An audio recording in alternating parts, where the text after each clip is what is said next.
नमस्कार, आप देख रहे हैं न्यूज़ फॉर नेशन और मैं हूं आपके साथ कृष्ण वल्लभ नारायण।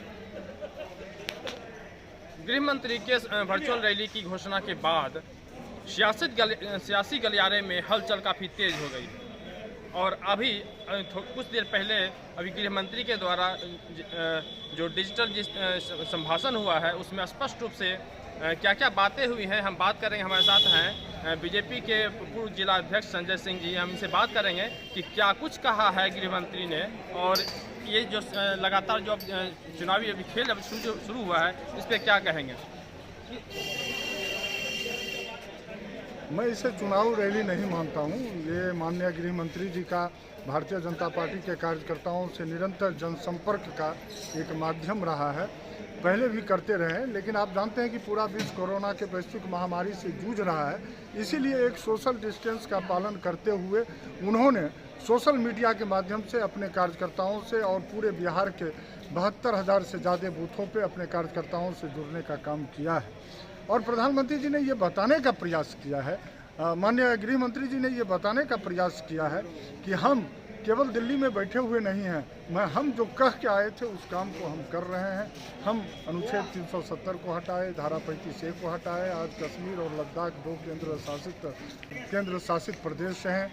उसी प्रकार से भगवान लला का मंदिर में जो व्यवधान था उसको हमने हटाने का काम किया। समान नागरिक संहिता जो था उसको लागू करवाने का काम किया।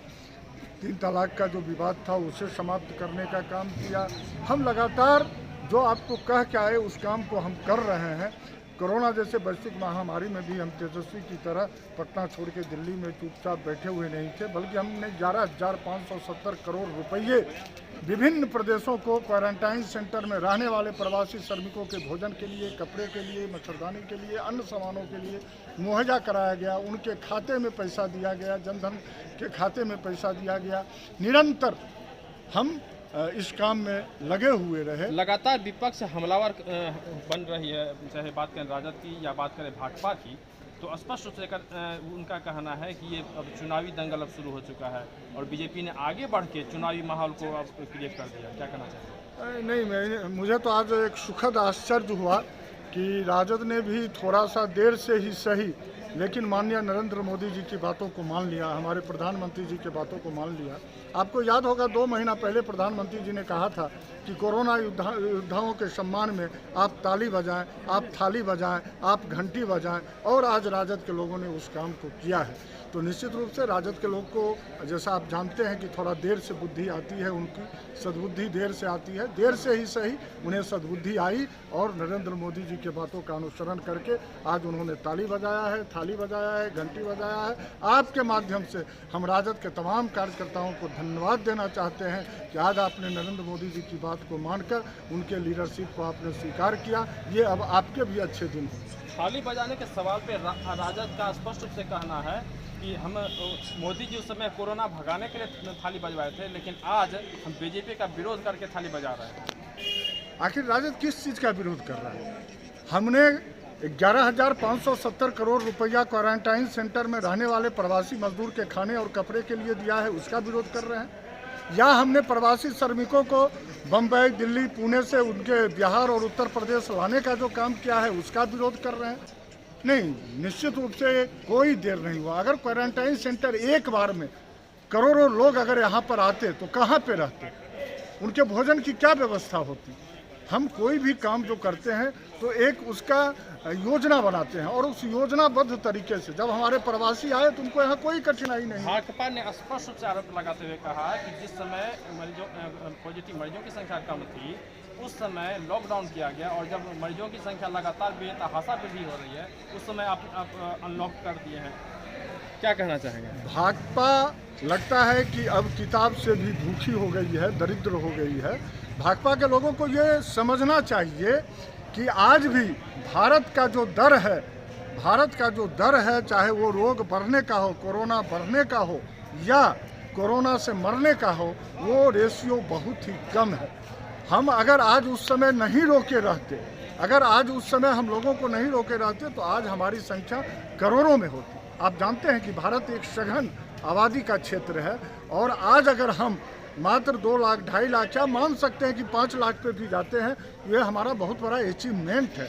तो भाजपा के लोग, हमें लगता है कि विचार से भी दरिद्र हो गए हैं और किताब से भी दरिद्र हो गए। आपको बताना चाहता हूँ, बार बार मैं कहता हूँ, वर्चुअल रैली एक दिन में नहीं हो सकती। ये टेंट समियाना में रैली नहीं हुआ। मैं तो किसी राजनीतिक दल को चुनौती देता हूँ और कहता हूँ कि भाजपा से सीखो।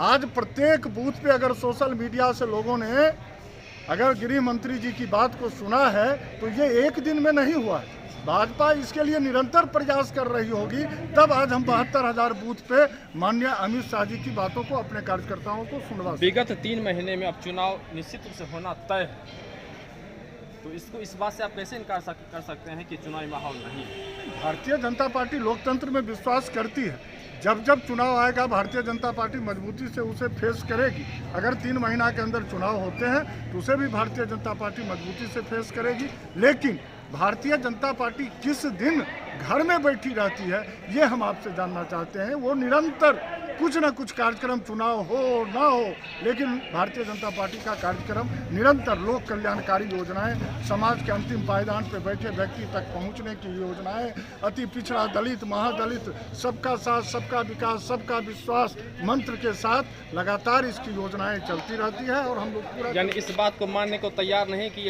ये चुनाव सियासी का एक रूप नहीं है। हमारे लिए हर दिन चुनाव है।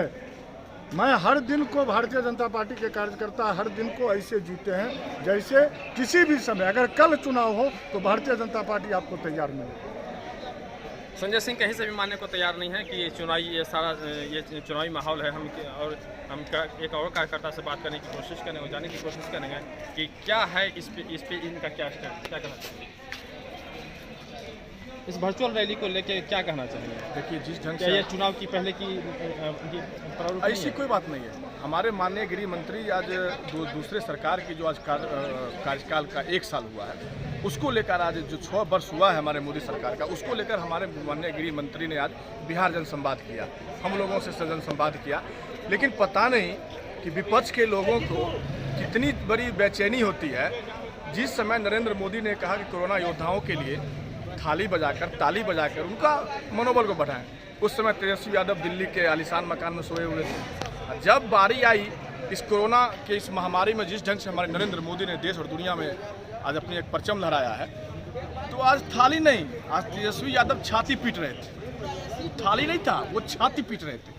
वो अपने आप में वो बेचैनी है, क्योंकि नरेंद्र मोदी की सरकार आज देश और दुनिया में, आज चीन हो, अमेरिका हो, सभी ने प्रशंसा कर रहा है। अगर उपलब्धि ही गिनाना होता तो ये प्रधानमंत्री मन की बात में कह सकते थे, फिर गृह मंत्री को कहने की क्या जरूरत? निश्चित रूप से हमारे देश के नेता है गृह मंत्री। प्रधानमंत्री लगातार अपनी बात को रख ही रहे हैं। हमारे नेता है गृह मंत्री, अगर वो इस चीज़ को बात को रख रहे हैं तो वो भी हमारे सम्मानित नेता है। तो इसमें बेचैनी क्यों? अगर गृह मंत्री उस चीज़ को रख रहे हैं, हमारे नरेंद्र मोदी प्रधानमंत्री हैं, उनको बहुत सारे काम रहते हैं, कार्य रहते हैं। अगर उन्होंने अमित शाह को ही कहा, अगर अमित शाह ने इस चीज़ को रखा, तो इसमें फिर दर्द क्यों? अगर इतनी बेचैनी है, इसका मतलब कहीं ऐसा तो नहीं कि हार जीत की बात है, इस वजह से डर बस गया, उस वजह से कह रहे हैं चुनावी माहौल है। वो अगर चुनाव नहीं मान रहे वो हताशा में है।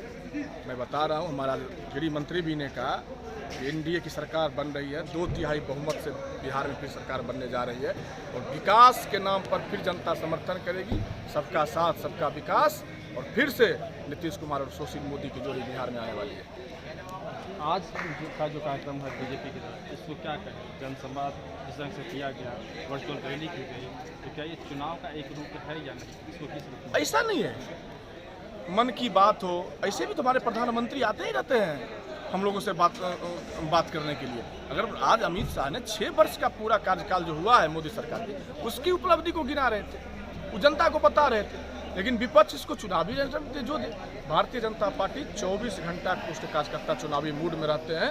कल चुनाव होगा, भारतीय जनता पार्टी का एक सिपाही उसके लिए तैयार रहता है। बेगूसराय में 578 जगहों पर 269 शक्ति केंद्रों पर माननीय गृह मंत्री अमित शाह जी की रैली संपन्न हुई, और ये जिला भाजपा के द्वारा 1 हफ्तों से लगातार तैयारी की जा रही थी, और ये बहुत ही शानदार रैली रहा। सभी कार्यकर्ताओं को इसके लिए बहुत बहुत धन्यवाद। 568 जगहों पर 269 शक्ति केंद्रों पर ये डिजिटलाइजेशन के द्वारा दिखाया गया।